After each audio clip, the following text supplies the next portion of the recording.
Hi, everybody. Welcome back to the War Room, part of the Clone Star podcast. I am your host, Sho Hurley, and joining me this week is my usual co host, Mike Overton. Mike, how are you? I am good, thank you, Sho.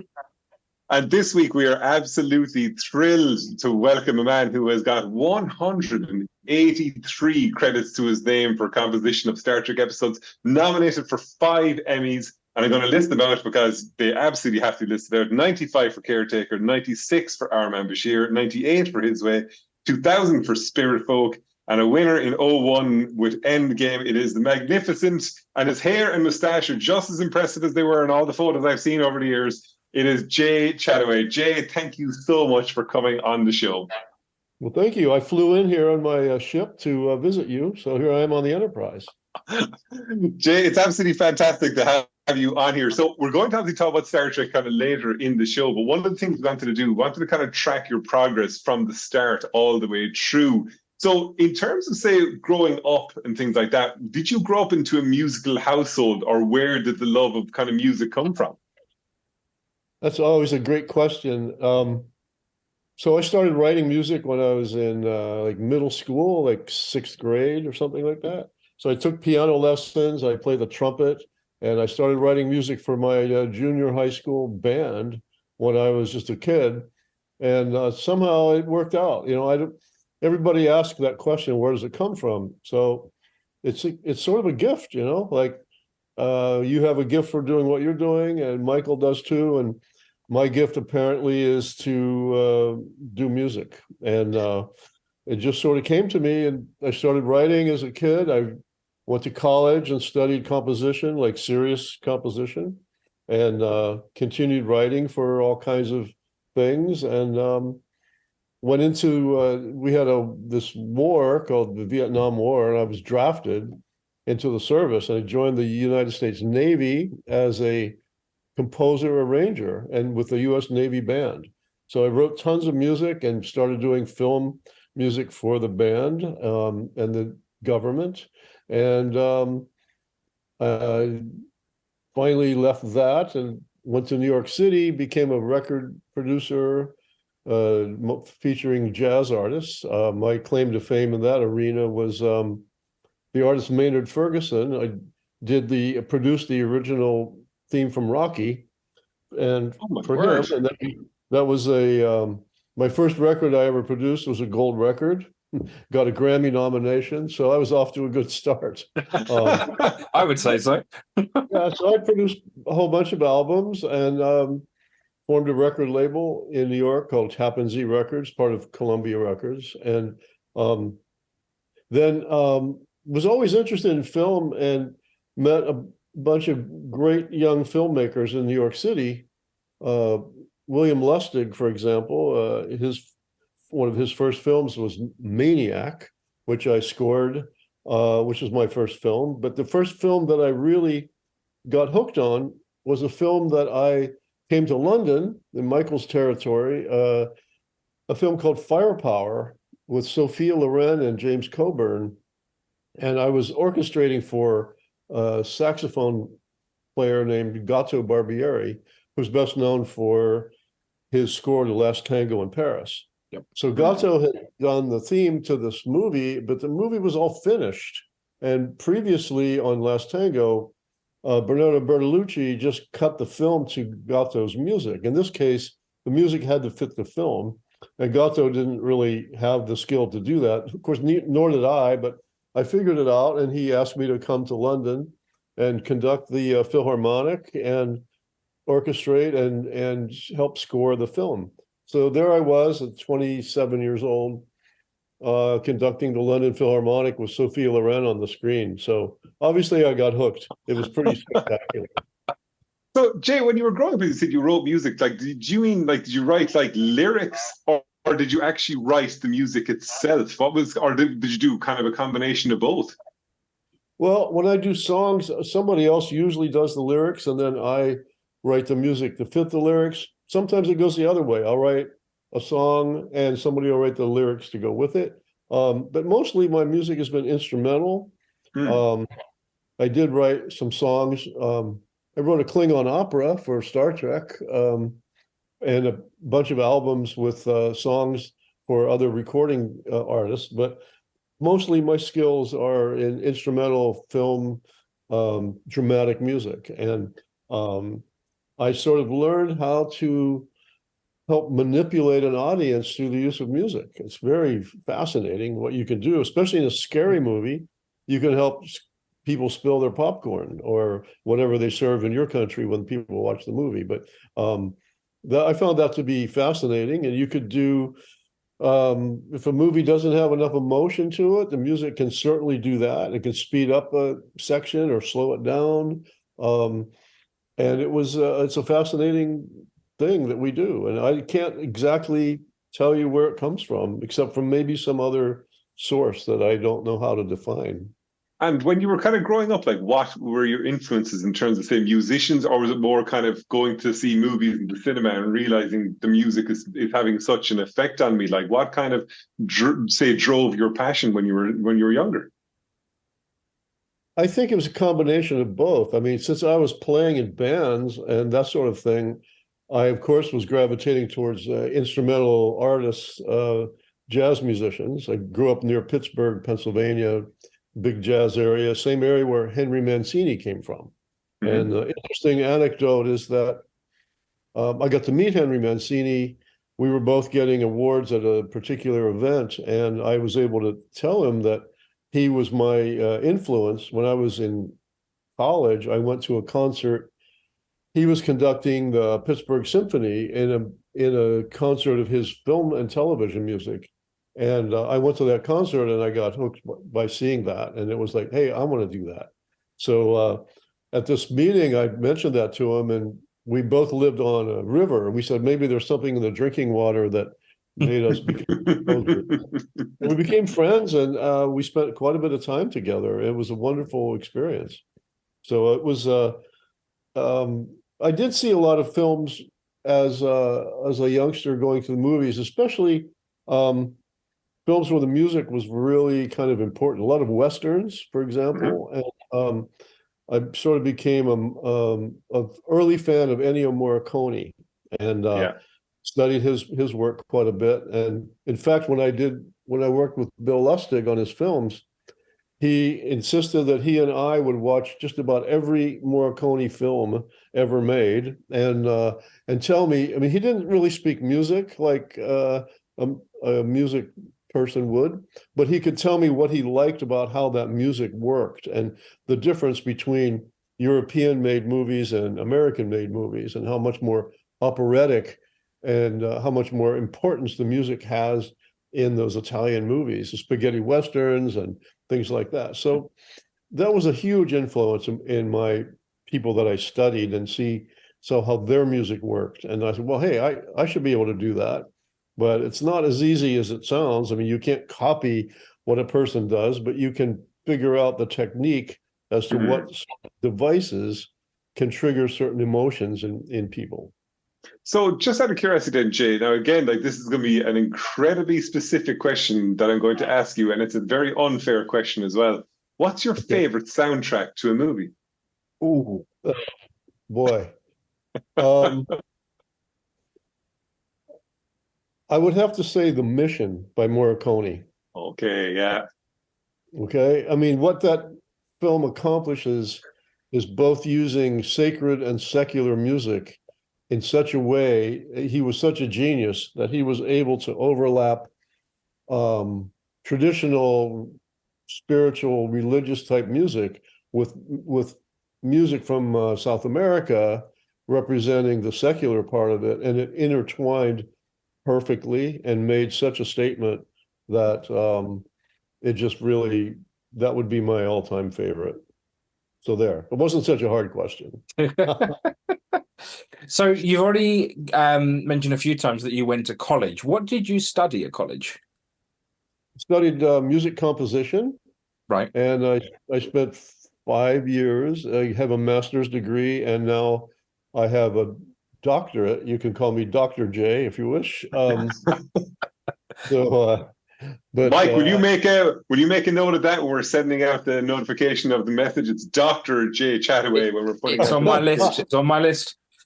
I can't write prescriptions, however, but in academic circles, they refer to me as doctor. So, but yeah, I studied classical music, but I also organized the jazz program, the jazz band at the university. So my jazz roots were always sort of present, and they still are. So I play a little bit of piano and trumpet and things of that sort. But yeah.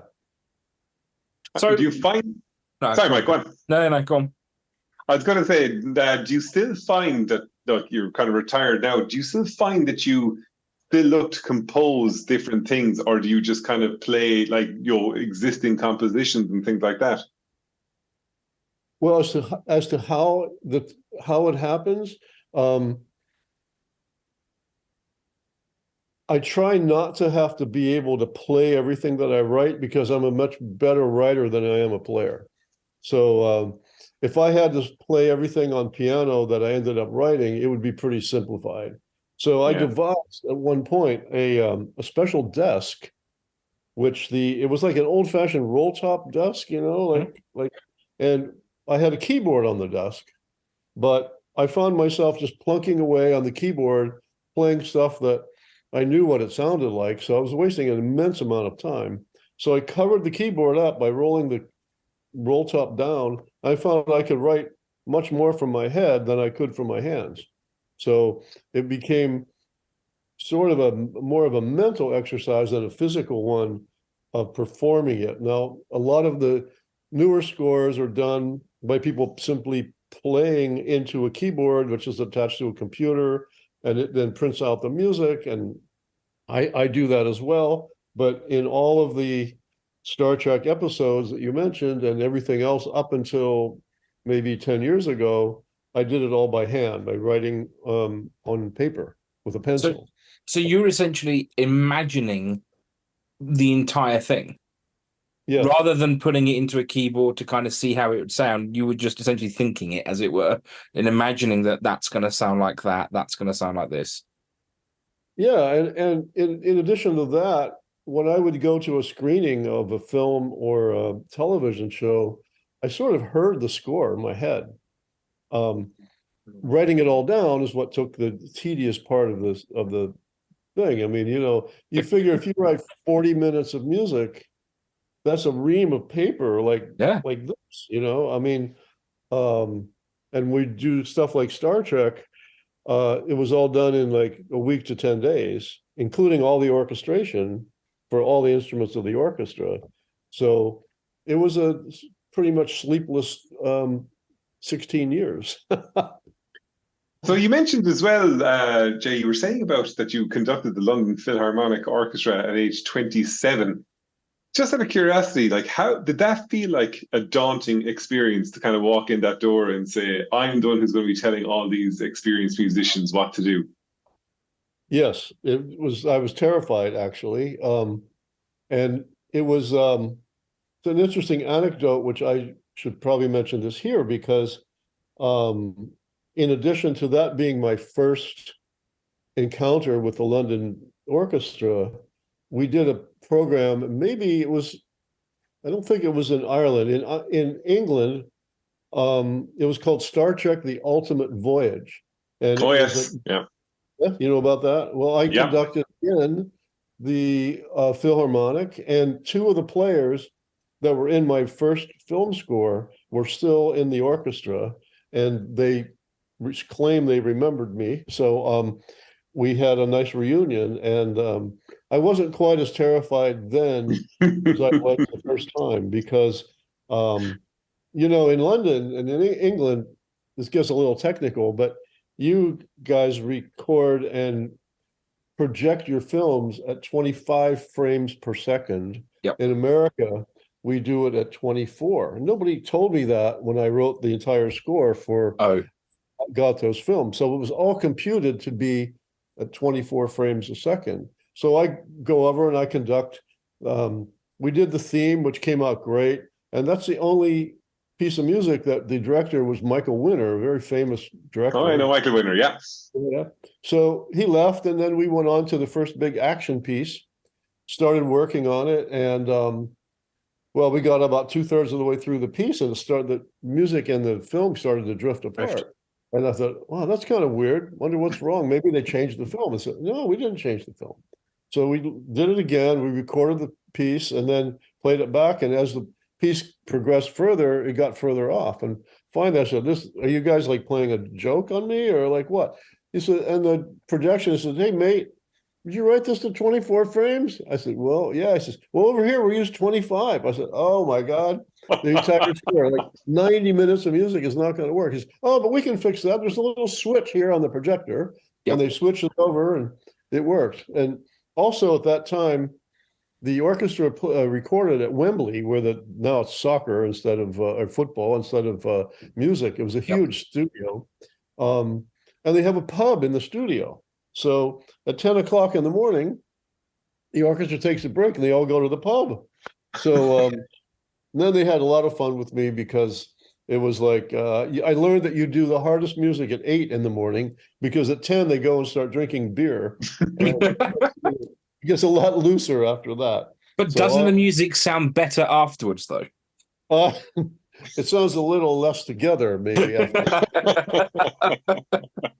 So they gave me some warm beer, and I was much more relaxed after that. So, but, we had the orchestra for a week. I mean, imagine somebody giving you a symphony orchestra to play with for a week. It was like, this is cool. So, I just think so, Jay. At this point now, you've a good few movie credits behind you and things like that. How did Star Trek come about? Well, I was away on vacation, and I had an agent in LA, and there was going to be an opening or a guest appearance on one episode only, and she submitted my music to the director of music at Paramount. David Grossman was his name, and David had heard my music previously, and he submitted a bunch of tapes to the producers. And one of the things I had on my demo tape was some music that I had done for Jacques Cousteau, the undersea world of Jacques Cousteau, where I had incorporated whales into the music. And I also got on a few motion pictures like Red Scorpion and a few others. And I had that on the tape. And when the Star Trek people heard that I was recording with whales, they thought that I might just be the weirdest kind of a guy that they could use on Star Trek, I guess. And so they chose me. And they didn't like have a contest. They just said, no, you're going to do an episode. So it wasn't like I went in for a meeting thinking it was just an interview. And they said, oh, here's the show. And you have 10 days to come back to score it. And it was Tin Man. So at this point, Jay, as you kind of mentioned, like you weren't the biggest Star Trek fan in the world. So like at this point, it was season 3 of The Next Generation and it was starting to kind of build up. Were you kind of in your head going, this is daunting because it's Star Trek and there's such a big community? Or were you kind of viewing it just as, it's just a TV show, I'm just coming in to do an episode on, come in, one and done, I'm out, and that's it? Or how did you feel about it? Well, I was thinking that one and done was the real deal. I'd never thought for 1 minute that I was being auditioned to do more than that. And I was doing big time movies at the time. I was doing Maniac and Missing in Action, and I did Stephen King's Silver Bullet. So I was going to be a film guy, and so I don't want to do much television. And but my agent said, no, you got to do this. The music director is a friend of mine, and it could be good. It could be good for your career. So I did it, and it wasn't as smooth as I thought it was going to be. The coolest thing was that in a lot of the movies I'd been doing, except for Silver Bullet, which was a much bigger budget, we had to record a lot of the instruments separately because I couldn't afford a studio big enough to record 80 musicians or whatever. Star Trek records everything all at once, and it's mixed live, and everything is recorded in a day. I mean, the entire score, start to finish, is done in a day, and it's mixed in 2 days, and then it's on television. So from the time you record the music to 4 days later, people are watching it. And at that time, internet was a little new, and they had message boards. So people would like respond, like you were being criticized for every note you wrote. It was kind of crazy. But it was apparently very well received, as opposed to the producers who maybe didn't receive it as well because it was so different than what they've been using. Yeah. I was told to do what my version of a space epic would be. So of course I referenced John Williams, who was another idol of mine, who was very a thematic writer. He wrote themes for everything. Like I think you could go to a John Williams scored film. You don't have to watch the film. You can listen to the music and get the whole story. It's like, Yeah. what happens, right? And however, I did exactly that. And on Tin Man, I had themes for the Klingons and the Vulcans and the Romulans and everything, and including the Tin Man itself, which is this organic, described to be a beautiful, living, organic being in space. And of course, when you write the score for these, you don't see them. The visual effects are being done while I'm doing the music. So the beautiful, organic being in space was described as being this really amazingly beautiful creature. And when I saw it on screen, I don't get to see it until the day I go to record. And it looked like sort of a blob. And so I had these harps and frilly woodwinds and all this fancy shit going on. And of course I used the whales because they wanted it to be organic. So I said, well, what do I have that's organic? So whale songs, pretty darn organic. So that sort of fit. But the rest of it I had to change immediately. And all the themes, I did a 6-minute action piece as my first cue. And the producer said, oh, that's fine, but no, do something different. So I'm there with 60 musicians. And I said, well, what do you mean different? Well, you have all those themes and stuff. We don't do that. So I had to go in verbally tell everybody to change some things, and all the musicians, they sight read the music. They never saw the music before. And I never heard the music before except in my head. Yeah. So we pass out the music and they just play it. And so now I had to tell them, now you feel this note, you change it here, blah, blah, blah. It might have been that they were testing me to see if I could play the game, which I did. And it was very successful. It was a lot of fun and it sounded good. And then I went to the mix. They called it the dub, where they bring in the sound effects and the dialogue and everything. I couldn't hear the music. It was like, well, what's this about? Well, you see, the sound of the ship is much more important in space because we need to know that we're in space. So you've got this hum and this shh, like you're flying through space, but really there is no sound in space. So why couldn't there be more music?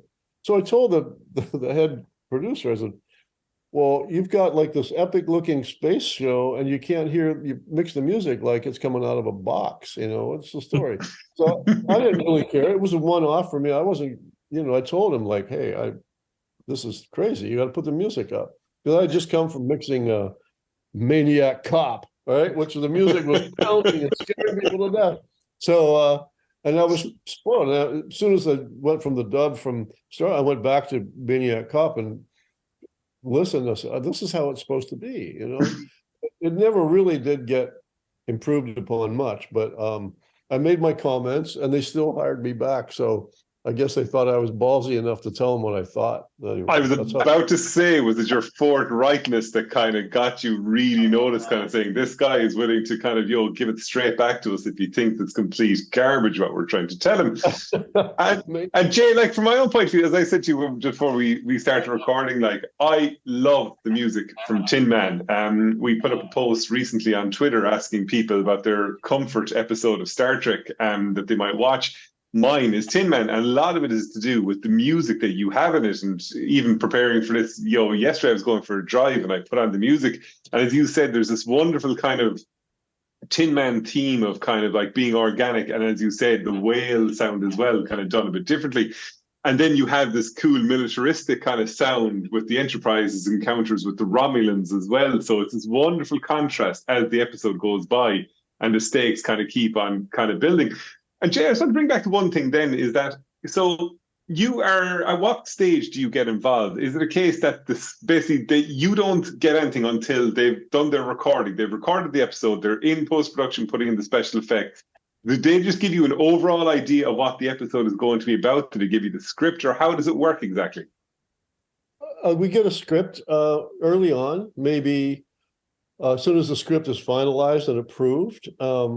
And they're very secretive. The scripts are all numbered, so you can't like sell your scripts to, the internet or whatever. They know who has which copy. So sometimes the scripts are so secretive that the last act, the last chapter, you might say, is not in the script when you get it, because maybe they're still working on it. I'm not sure. But you get it. We get a script maybe 2 weeks in advance. Then I would get a very rough version of the film on a video cassette, and everybody would watch that. The composer, the producers, the music editor, and then we have a meeting. We go to a meeting and we discuss where and when the music starts and stops. It's called spotting, and then they take very careful notes as to where that's going to occur, and then I go home and start writing the music. And as I'm writing, they're refining and editing the film. So the film is never really locked until the day I record. And sometimes even after that, it's changed, because all the visual effects have to be done to a locked picture. Yep. And all the audio effects have to be done. So it's a combination of chasing the tail, so to speak. When you see a big action scene, all there is a chyron is typed. Klingon ship enters left. They fight for 4 minutes. Blah blah blah. And so those scenes that are unfinished, I would just write action music with material that I would know that I would have to move when something bad would happen, or something good would happen. The real germ of the philosophy of the music of Star Trek, as opposed to Star Wars, we can get into a long discussion about that, but I'll make it short. The Star Trek producers feel that their audience is very intelligent and should be able to make their own choices as to what's considered good or evil. In other words, Klingons may not be the bad guys, so why paint them musically as the bad guy fighting the Enterprise? Maybe there's a reason they're doing this. Blah, blah, blah. So it's a philosophical difference that has caused the music to get some degree of neutrality, as opposed to bombastically heroic or terribly villainous type of music. And that's the main theory of the difference. So that's my dissertation on the Star Wars, Star Trek thing. Since I'm a doctor, I can say that. And Jay, when you were inside in that first meeting, then when you were kind of there with the producers and things like that, these are people you had met before and things along those lines. Did you feel uncomfortable? Did you feel at any point you were there going, I think we should do something here, but maybe I shouldn't say it, maybe I shouldn't push for it? Or, and I could nearly guess that this maybe was your approach, it was like, basically, fuck you, I'm the composer, I'm going to tell you what needs to be done here, and that's how it's going to be.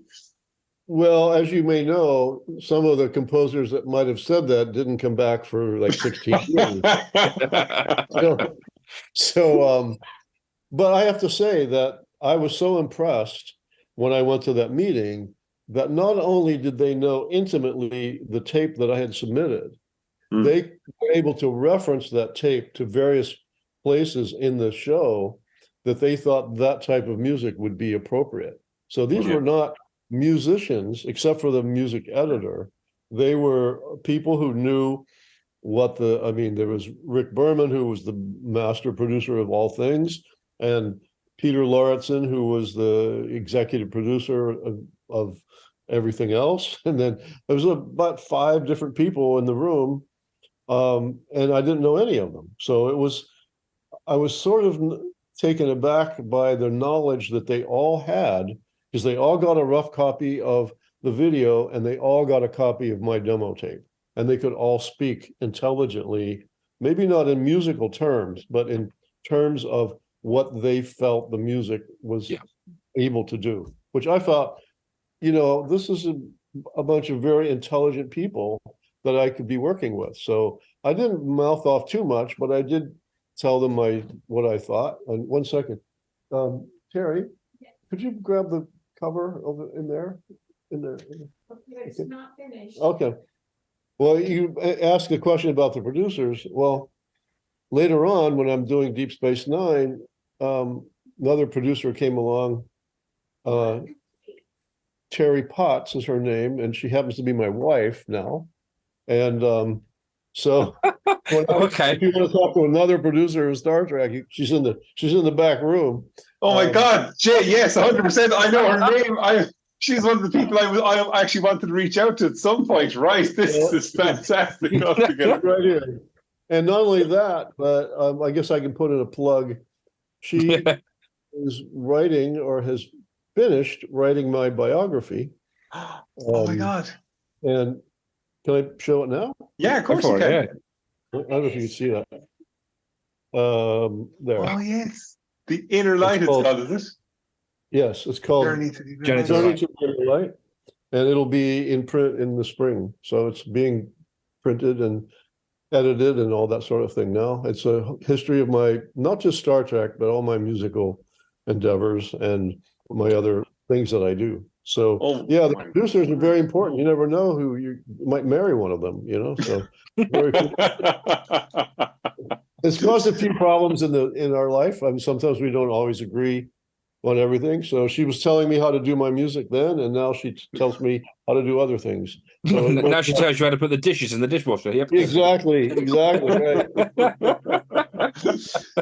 And Jay, just because of the title of the book, obviously we have to go on to it. The Inner Light and the Resican flute and the music and the theme that came from it is obviously like it's such a huge part of Star Trek lore, and it's continued even to this day. What was the influence in it? And also, did you think that all these years later, it would still be such a central part to the character of Captain Picard? That piece of music came to me in about 10 minutes, literally 10 minutes. And it's like, with all things Star Trek, you have to do alternate versions of things, like especially something that's so special that the principal character is going to play it and be featured in the show. And a lot of the theory behind it, okay, so the planet that he goes to, they were mostly metal mining engineers and workers. So it had to be a metallic instrument, figuring that that's what it would be. And it also needed to be an instrument that would not cover his face. Like if you played a regular flute, your hands would be in your face like this. Yep. But the Resican flute, which is basically a penny whistle, is held out here in front. So the camera could come into the face and get facial expression, etc. But the music, it just happened. And it being from Ireland, it has a little bit of a folk Irish kind of a lilt to it, you might say. But in terms of alternate versions, I had to submit two themes. So I wrote the one that came to me in 10 minutes as the one that everybody knows. And then I had to struggle to write one that I knew would sound worse, because what would happen if they would have picked the other one? Then the beautiful theme would be lost forever.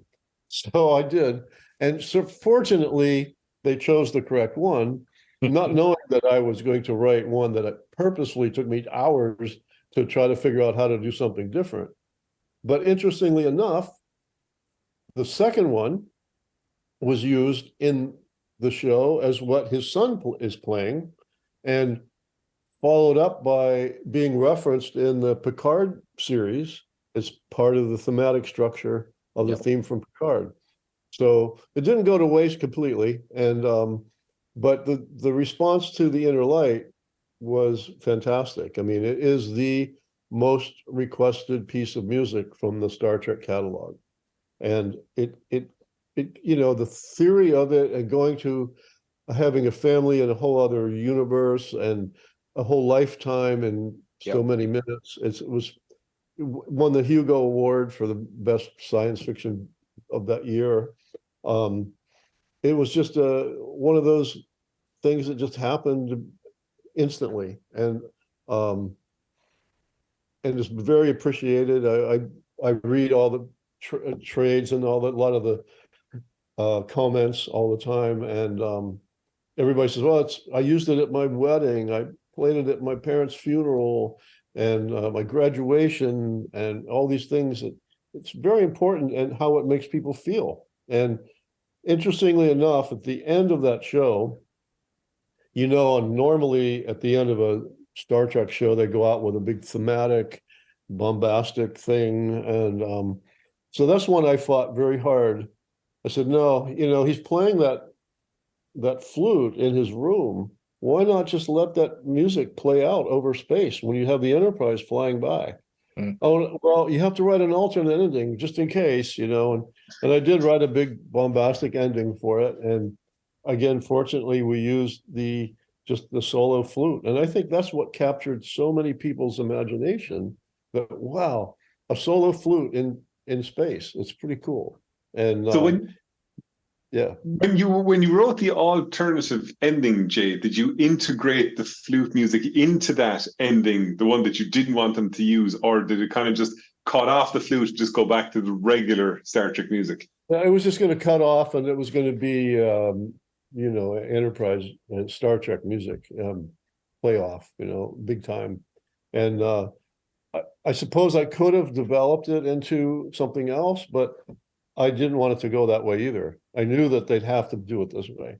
And, I don't think that's a voting thing, but when you go to the mix or the dub, they have these ultimate versions available. They could just play one and then play the other and do that sort of thing. And they chose the correct way. And that's what made it, I think, other than it being a pretty nice melody, and have a lot of reference. That show is very powerful. I mean, even if you go back and watch it, 20 some years later, it's like, wow, that's pretty cool. Yeah. If I had my little flute here, I'd play it for you. But I have to ask you as well, Jay. So obviously, in Voyager, you did Spirit Folk, which obviously has connections to Ireland, and because I'm Irish, I have to ask you, what did you use as your influences for it? Well, I happen to really love Irish music, and where I live here, I live on the island of Martha's Vineyard, which I didn't at the time. I lived in Malibu, California, but I now live on this island. And Irish music is a very big thing here. During right after COVID was over, there was no live music happening during COVID, but the first band that played live in our area was an Irish band. And it was the happiest moment. I mean, this was way after I had written this piece, but there's something about Irish music that usually happens to take place in a pub or something where everybody's happy to begin with, but it's not necessarily very complicated music, but rhythmically it is complicated. I mean, there's a lot of cross rhythms between the bow drum and the fiddle and all this stuff. It's about variation. Wait a second, hang on, Jay. Did you just say a bodhrán? Yes. How do you pronounce it? Bowron. Oh, okay. Well, that's how I thought you might. I thought like I said at the top of the show, the Irish words are basically beyond comprehensible, because you can read it and you're there going, it is absolutely not pronounced that way at all. Okay. So even though we have a DH there, it actually sounds like a W instead. So Bowron, it's actually that's what it sounds like. Yeah. It sounds like it was named for the sound that it makes. I mean, in Irish. But no, we had a real Irish band. I mean, they weren't Irish. Well, some of them might have been. That was within the concept of the symphony orchestra that was recording the score. So we had how would you pronounce Uilleann pipe? Uilleann pipe. Okay, we had an Uilleann pipe, harp, a fiddle, a penny whistle. Let's see what else. A drum. I'm not going to pronounce it your way because I'll mess it up again. Anyway, probably 7 or 8 authentic. They weren't symphonic players. They were Irish musicians. And so I wrote and they didn't all read music perfectly. So I had to teach them the music and have somebody sitting in with them to tell them when to start playing, so that I would go like, ready and now, and you play your instrument, and then they would play and the orchestra would accompany them. So it was quite the experience, and it really worked. I mean, it was kind of a silly episode when people turning into cows and things, but the music was cool enough that people thought it was worth Emmy nomination or something. So yeah, it was cool. Brilliant. So how did you view the differences in the musical tones between the different shows that you worked on? Because obviously TNG sounds very different to Deep Space Nine, which sounds very different to Voyager, which obviously sounds very different to Enterprise. How did you...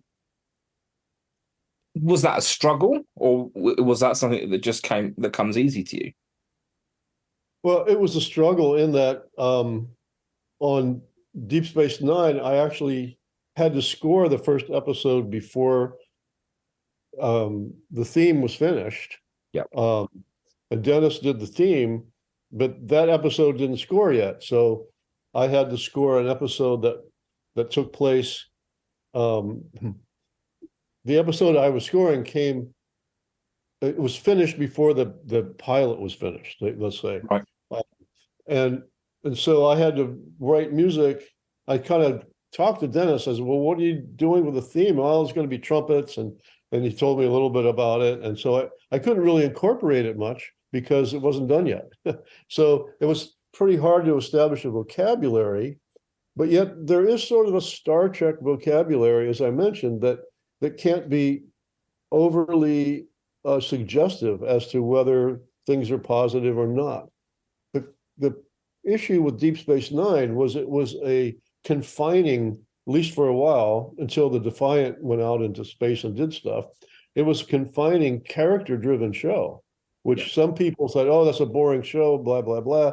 But they didn't really, it's actually caught on much later when people understood the depth of what was going on, characterization in that show. And that's the show that my wife was one of the producers of. And it was a challenge because they were trapped in a space station interacting with each other. And the music sort of had to reflect that. The music wasn't as big and bold as some of the other shows because it was more intimate. So that part of it was pretty easy. To go on to Voyager, now this Voyager was now going to be the first network show for the Paramount Network, UPN, as it was called. So now there's a lot more bosses telling people what to do, right? So more people telling you how to do the music. So this was supposed to be much more action oriented and maybe a little more contemporary in its approach. So between Deep Space Nine and Voyager, it was a pretty good definition of what the differences could be. The challenge was that Dennis and I were both we would come back from doing a Next Generation show, and there would, on our desk, would be the next Deep Space Nine show. So you just finished recording 20 minutes of music for Next Generation. Now you have to start writing, usually the same night, because with only 2 writers at the time, we were turning out a show every week. And you figure 40 minutes of music in 10 days, that's pretty challenging for anybody. We didn't have any outside orchestrators, or it was crazy making. And then when Next Generation finished, Voyager started and overlapped with Deep Space Nine. So now they're the same thing, but now they started bringing in some guest writers, and it helped a little bit, but it was still, Voyager was more musically intense because there was much more action. When Enterprise came along, there was a new sort of move to be more contemporary, and I'm sure you've talked to people about their visions of what the theme sounded like, using a pop song from another movie. But we'll glaze over that. Okay. But I didn't have anything to do with that. So that was not anything to do with that business. But we were also challenged budget-wise because every maybe third episode had to be done all electronically because they couldn't afford budget to budget, yet they could afford massive sound effects and the visual effects, but the music budget wasn't as substantial as what it had been. So we would sort of say, well, I have a huge action show, I need the orchestra. Or if I had a sort of what's called a bottle show, which was not a lot of action, but maybe a lot of atmospheric kind of music, then we'd do that one electronically. So we would save, out of 26 episodes, we might do 18 of them with orchestra and the rest electronically. And it wasn't my favorite. I mean, I do electronic scores now, but there's nothing as rewarding as getting up in front of a big orchestra, playing music you just finished writing the night before, waving your arms and having it come back in your face. Computers don't do that. They don't say, hey, nice chart, man. They don't say anything. They just say, usually just crash in the middle of it. And yeah, it just gives you a beep and a middle finger to say, no, not today. Yeah. Right, exactly. So, and the other thing too is when it's on computer, it gives the producers and other people so much more creative control that they can like move in with you and say, well, what's it sound like if you do this? Well, you do the whole thing and it sounds different. Oh, I kind of liked it the other way. And you got to change it. But it just, I was always thinking of putting a parking meter in my studio. So for as long as they would stay, they'd have to pay more money. But that didn't work out that way. I love that idea. Okay, I'm going to steal that idea. I'm going to stick a parking meter in my office, and then I love that one. So, out of the 4 shows that you worked on, 4 Star Trek shows that you worked on, which one was your favorite? I'm guessing. I think I know the answer, but which of all the Star Treks was my favorite? Yeah, out of the shows, which was your favorite show to work on? The Inner Light. And then, okay, so from an episode, it's The Inner Light, but from an entire show? Oh, the Next Generation was my favorite. Just don't tell your wife. No. I better not tell. Actually, I should say Deep Space Nine because that's where I met my wife. But do you mind me asking, Jay, what was it about the Next Gen that you preferred over the others? Is it just because that was your introduction into Star Trek, or was there something about the music you were making for TNG that you feel kind of resonates better as the years have gone by? The cast of the Next Generation to me seemed to be like if they were giving awards like they do for movies for the best combined cast and how they interplayed with each other, interacted. I just thought that cast was perfect. I mean, the way everybody played off of each other's emotions and the way it was written. It was also earlier, so the longer it went on, the more it got a little watered down from the concept that I saw in that show. Yeah. It was new to me. It was new, and I found it to be exhilarating. It was like doing a movie, a separate movie every week, whereas some of the other shows seem to be more dependent on what came before. I mean, a few exceptions, like when the Borg got introduced or more developed in Voyager, those shows were very powerful. And of course, the Endgame, the only one I actually won the Emmy for, I think that was a pretty good episode, but it was a good visual episode as well. And the unique episodes that I was able to do, I have favorites all along. The Armand Bashir was one, and A Fistful of Datas in Next Generation was really if you really look at the process of how the composers had to sort of toe the line, up until that time, they really didn't want me to go into the Western mode on that show. Yet you have all the actors speaking in a Western dialect, they're dressed up in cowboy hats and spurs and acting like people from the Wild West and just playing space music, I just didn't think that would work. So when I went into that show, I came in with some music from Morricone from Once Upon a Time in the West. And I played it for them. I said, this is how we should do this. No, you can't do that. I said, really? I said, people would crucify me if I didn't acknowledge everything that you're doing visually and orally in this show. It would just be awful. Well, you can try it, but make sure we have an alternate. And so they would have a gun battle, and it was total Morricone. It was guitars and harmonica, bass harmonica on Star Trek. Wow, that's something different. And two guitars and a banjo. I mean, my goodness. But then when Worf pulls out his phaser, the music, bang, it's Star Trek music. So the trick is to combine those elements in such a way that it would be convincing, but you weren't like copping out on the Western thing or overdoing the Star Trek thing. And they bought it. And from that time on, the composers, well, mostly Dennis and I, were able to then show them that this is okay. Like, can you imagine trying to do Our Man Bashir without paying some homage to James Bond? I mean, the whole show, really, everybody got in trouble on that one, okay?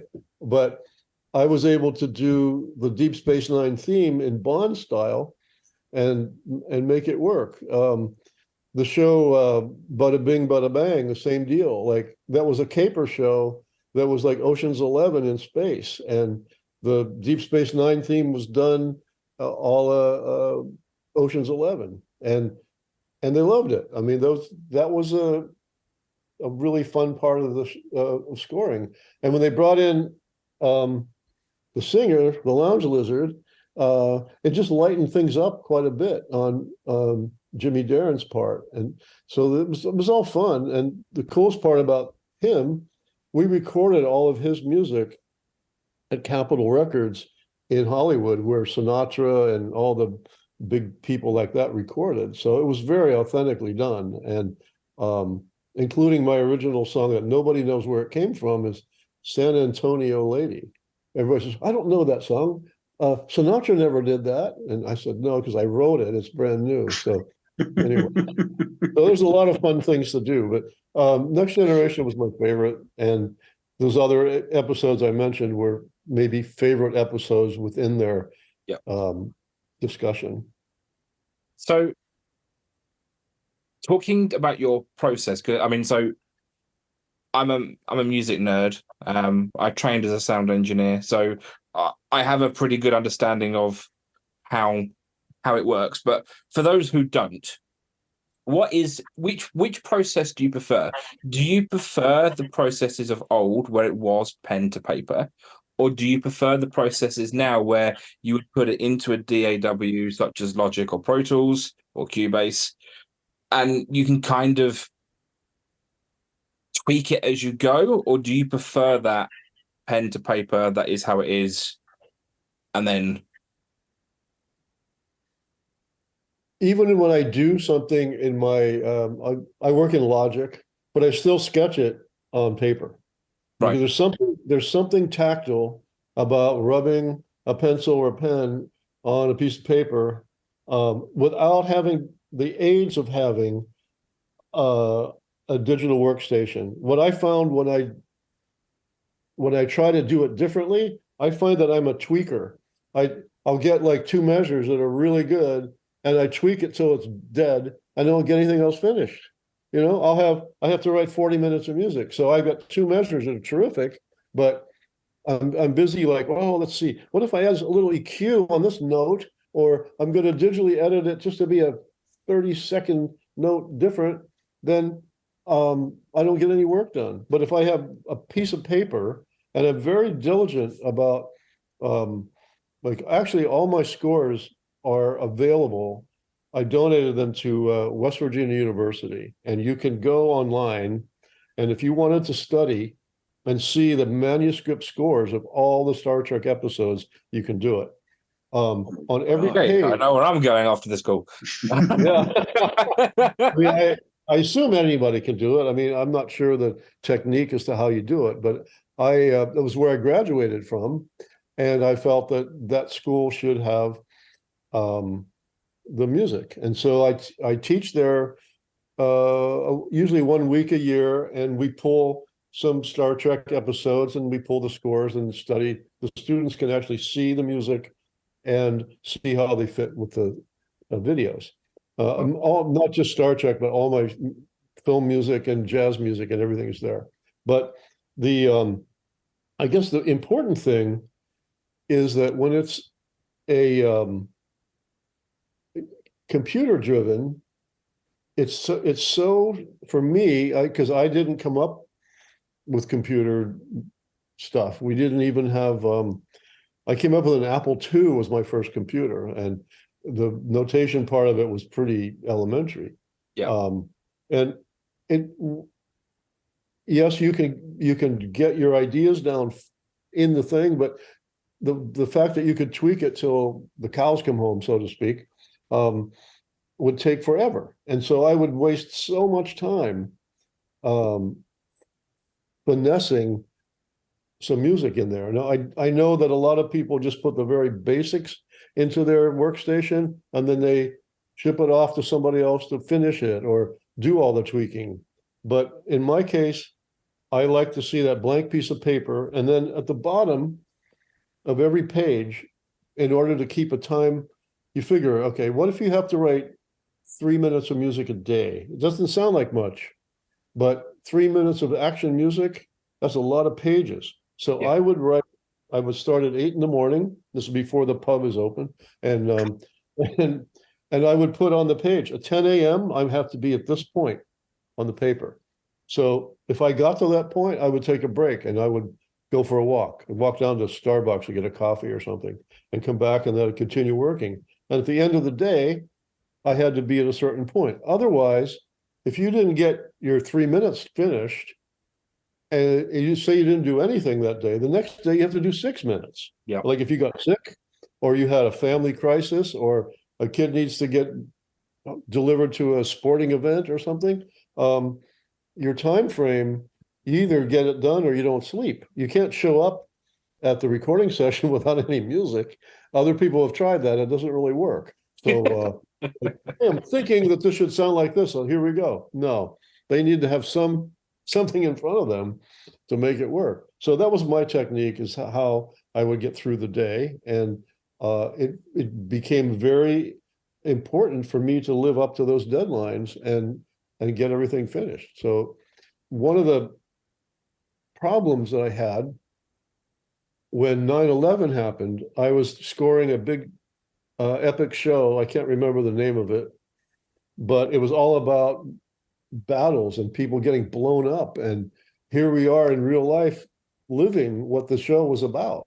Yeah. And I was stumped. I could not write for like 3 days. I had to I can't get this out of my system. Finally, I just stayed up and didn't sleep for 3 days, and I wrote the score. And it was pretty good, but it's how other things get in your head that affect what you're thinking about. And it's almost like there's a block. And when the block happens, nothing is transmitted into your brain. Yeah. I mean, it's writer's block, isn't it? Yeah. It is that. One theory I have is that the music is up there. Anyway, it's up there for grabs, but only certain people know how to grab it, And I was one of the lucky ones. So I got the grabber tool and pull it down and make music out of it. That might be a little too esoteric, but it's kind of like Star Trek-y. So do you remember the episode where I think it was Dax? No, it was about the host. And the host changes bodies, and one of the bodies was a composer. Yeah. Yes. And so the person kept humming this tune all the time, which also happens to be that composer was also, I think, a murderer or something. Yeah, So, that's right. Yeah. Yeah.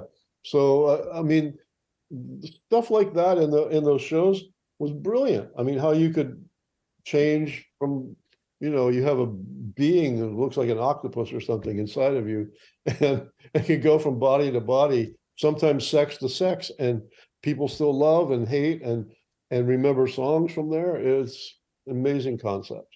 And Jade, the fact now that you couldn't remember that episode of DS9 means Terry is off in the background staring at you going, I'm going to give out to him as soon as he's finished recording that interview. Well, occasionally I go to these conventions and play concerts, and I found that the big convention in Las Vegas, for example, maybe 3,000 or 4,000 people in the audience, and I could play two notes of a piece of music. They know who the guest stars are in the show. They know who the writer was, and like I couldn't remember who those people are. But the fans are uniquely brilliant and able to identify these paradigms of what it's about. And people say, well, how did you know that person? I said, I didn't know. I was just writing the music, like really. So it's fascinating how deep into it everybody really gets. And then they dress up and it's like, it's crazy making. But we did one concert in Pasadena, California, where Patrick Stewart was the guest speaker right before we went on. And so Patrick wanted to play. He wanted to play his penny whistle with the band. And I said, oh, and he can play it. He actually did learn to play it, but maybe not professionally speaking. But we had him sort of covered, but he did. There were like 5,500 people in that hall, and it went nuts when he walked out with a penny whistle. So it's very, very popular thing we're doing here. And just in terms of, say, like the years have gone by and things like that, do you still stay in contact with the likes of Dennis and some of the other people then that you kind of worked with, say, when you were on Star Trek? Absolutely. Dennis and I are good friends. And even though we're now 3,000 miles apart, we do get together, we email and we talk to each other. And he's a good talker too. So if you want to get him on the show, it would be interesting. We've done a couple things together. In fact, Ron and Dennis and I did on one of the commercially released DVDs, we did a roundtable discussion. I don't remember which one it is. There's many of them. So it was interesting to have everybody there and talking their own way. Dennis was very helpful to me because I came into this as you mentioned as a one-off, and then it became more than a one-off. And because when I was asked to become a regular, I said no. I'm honored, but it seemed to be very restrictive. Like there's nothing else you can do. You do Star Trek, and except when you might have 3 months off in the summer. So if you can grab a movie, or I would do a National Geographic or something in that time. But I told the producer, I said, his name's Peter Larson. I said, I can't do it, Peter. He says, no, Jay, you don't understand. You have to do this. I said, well, I don't have to do it. He says, no, they knew at the time about all these other offshoots they were going to do. I didn't know that. I thought this is a one-off show. Like, we want you to do every other show. I said, well, can't do it. He says, no, Jay, you trust me. I know what's good for you. You have to do this. I'm totally in his, he was absolutely right. He knew there was going to be a Deep Space Nine, and possibly Voyager was in the throes of being developed. I didn't know any of this. So what was going to be a one show is 16 years of space music. So, yeah. And just kind of like, James, we're starting to wrap up. I'm going to ask you one last question that kind of ties in everything you've just said there. So you weren't the biggest Star Trek fan kind of growing up and all that kind of thing. You wanted to get off it after one because you were there going, forget this nonsense. But then you went on to make 183 episodes of Star Trek. So our question to you, Jane, and however you want to sum it up, what does Star Trek mean to you? Oh, that's a great question. Star Trek was able to allow me to express myself musically in just about every mode that I could imagine, and have it be received by millions and millions of people. And it just made me feel great. There. Beautiful. Short answer. It's absolutely lovely. Jay, it's been absolutely magnificent talking to you. I'm 100% going to watch Tin Man now this evening as a result of this. So Jay, Okay. thank you so much for coming on. Mike, as usual, thanks for being on as well as co-host. So, guys, this has been wonderful. I hope you enjoyed this conversation we've had with Dr. J, and we will see you again next week. Until then, thank you all very much.